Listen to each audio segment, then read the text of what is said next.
आज हम जानने वाले हैं इस संसार की सबसे पहली प्रेम कहानी के बारे में, जिसमें ना कोई शर्त थी, ना कोई बंधन, बस एक दृढ़ता थी, एक श्रद्धा थी। इस कहानी में रंग भी है और दुखों का संग भी है।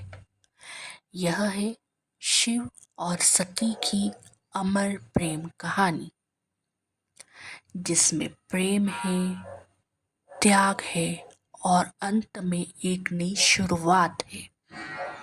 तो आइए जानते हैं इस महान प्रेम कथा को, सती कथा को। सृष्टि के आरंभिक काल की बात है, जब ब्रह्मदेव ने अपने मानस पुत्रों को रचा।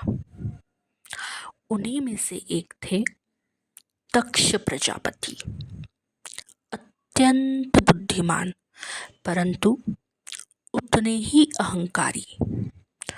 दक्ष को अपनी योग्यता, अपनी शक्ति और अपने सृष्टिकर्ता के कुल से उत्पन्न होने का बड़ा अभिमान था।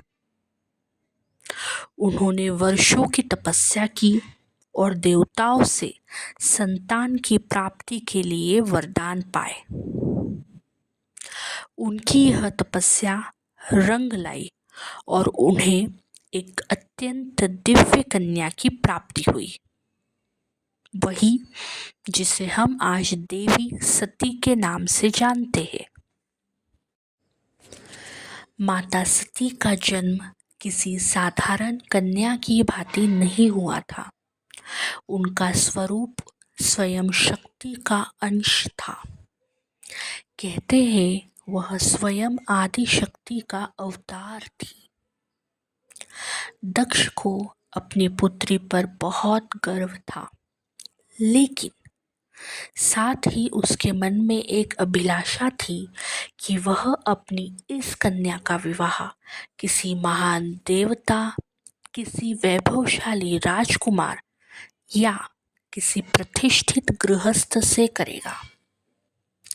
उसे यह कल्पना भी नहीं थी कि उसकी पुत्री का हृदय वहाँ बन चुका है जहाँ वैभव का कोई मूल नहीं, जहाँ वैराग्य ही आभूषण है, अर्थात भगवान शिव। देवी सती बचपन से ही विचित्र स्वभाव की थी। अन्य कन्याओं की तरह ना तो उन्हें श्रृंगार में कोई रुचि थी, ना ही राजसी जीवन की भव्यता में। जब जब वह शिव की चर्चा सुनती, जब किसी ऋषि द्वारा शिव की महिमा का वर्णन होता, उनका हृदय गहरे भावों से भर उठता। शिव जो श्मशानवासी है, जो मृग चर्म धारण करते हैं, जो भस्म रमाते हैं और जो सर्पों को आभूषण की तरह पहनते हैं, आम कन्याओं के लिए यह भय का कारण होता था, पर सती के लिए यही शिव उनके अंतर्मन में बस चुके थे। धीरे धीरे यह आकर्षण भक्ति में बदला और भक्ति प्रेम में। अब सती का एक ही लक्ष्य था, शिव को पति रूप में प्राप्त करना। पर यह मार्ग आसान नहीं था।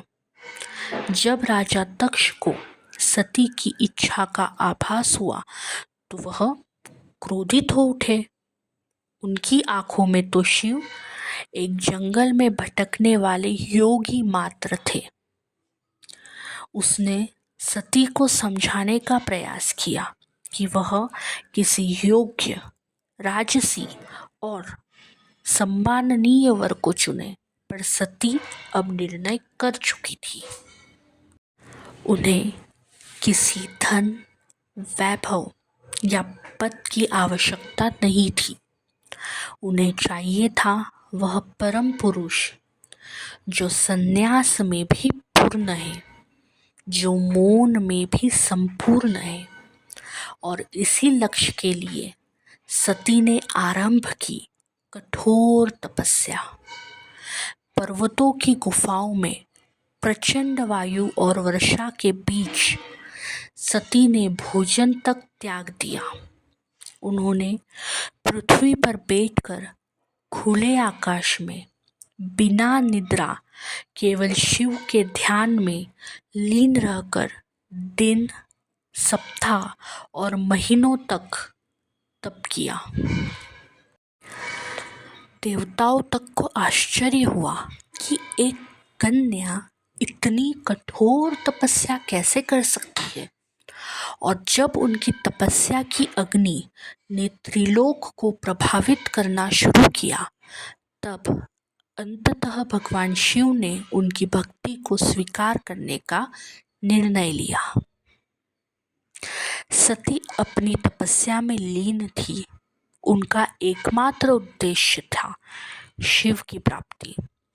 अंततः उनकी भक्ति से प्रसन्न होकर शिव प्रकट हुए। शिव मुस्कुराए और एक क्षण में वह तपस्विनी के समक्ष प्रकट हो गए। जैसे ही सती ने अपनी आंखें खोली, उनके सम्मुख खड़े थे वही जिनके लिए उन्होंने सब कुछ त्याग दिया था, शिव। भगवान शिव ने उनके तप, प्रेम और अटल श्रद्धा को देखा और कहा, हे देवी, तुम्हारा प्रेम मुझे बाध्य करता है। आज मैं तुम्हें अपनी अर्धांगिनी के रूप में स्वीकार करता हूँ। इस वचन के साथ पूरे ब्रह्मांड में आनंद की लहर दौड़ गई। देवताओं ने पुष्प वर्षा की और फिर आया वह शुभ दिन, शिव और सती का दिव्य विवाह। शिव बारात लेकर स्वयं कैलाश से निकले, पर यह कोई साधारण बारात नहीं थी। इसमें भूत, प्रेत, पिशाच, नाग, सिद्ध, योगी, ऋषि, देवता सभी सम्मिलित थे। शिव की सवारी नंदी थी। शरीर पर भस्म, जटा में गंगा, गले में नाग। भगवान शिव का यह स्वरूप देख सभी स्त्रियां भयभीत हो उठी, पर सती के चेहरे पर गर्व था। उन्हें अपने शिव पर गर्व था। वैभव नहीं, सत्य का स्वरूप थे वे। विवाह का आयोजन राजसी नहीं था, पर दिव्यता से भरा हुआ था। स्वयं ब्रह्मा ने मंत्रोच्चारण किया, भगवान विष्णु ने कन्यादान किया और समस्त लोगों ने इस मिलन का स्वागत किया। यह केवल दो आत्माओं का नहीं, बल्कि सृष्टि के दो मूल तत्वों का मिलन था, शिव और शक्ति।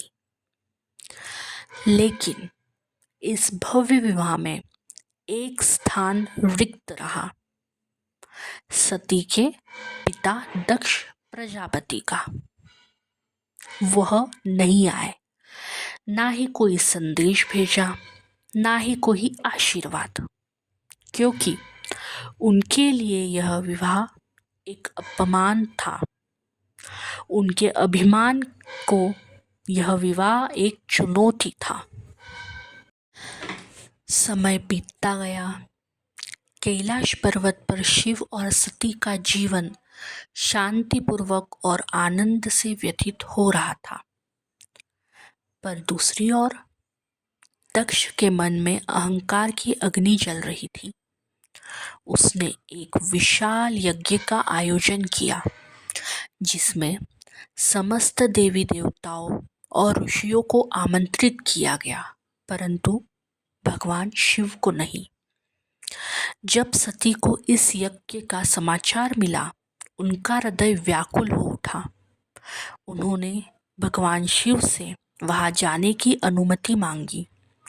शिव ने उन्हें समझाया, जहाँ सम्मान ना हो वहाँ जाना उचित नहीं। परंतु सती के भीतर एक पुत्री का भाव प्रबल था।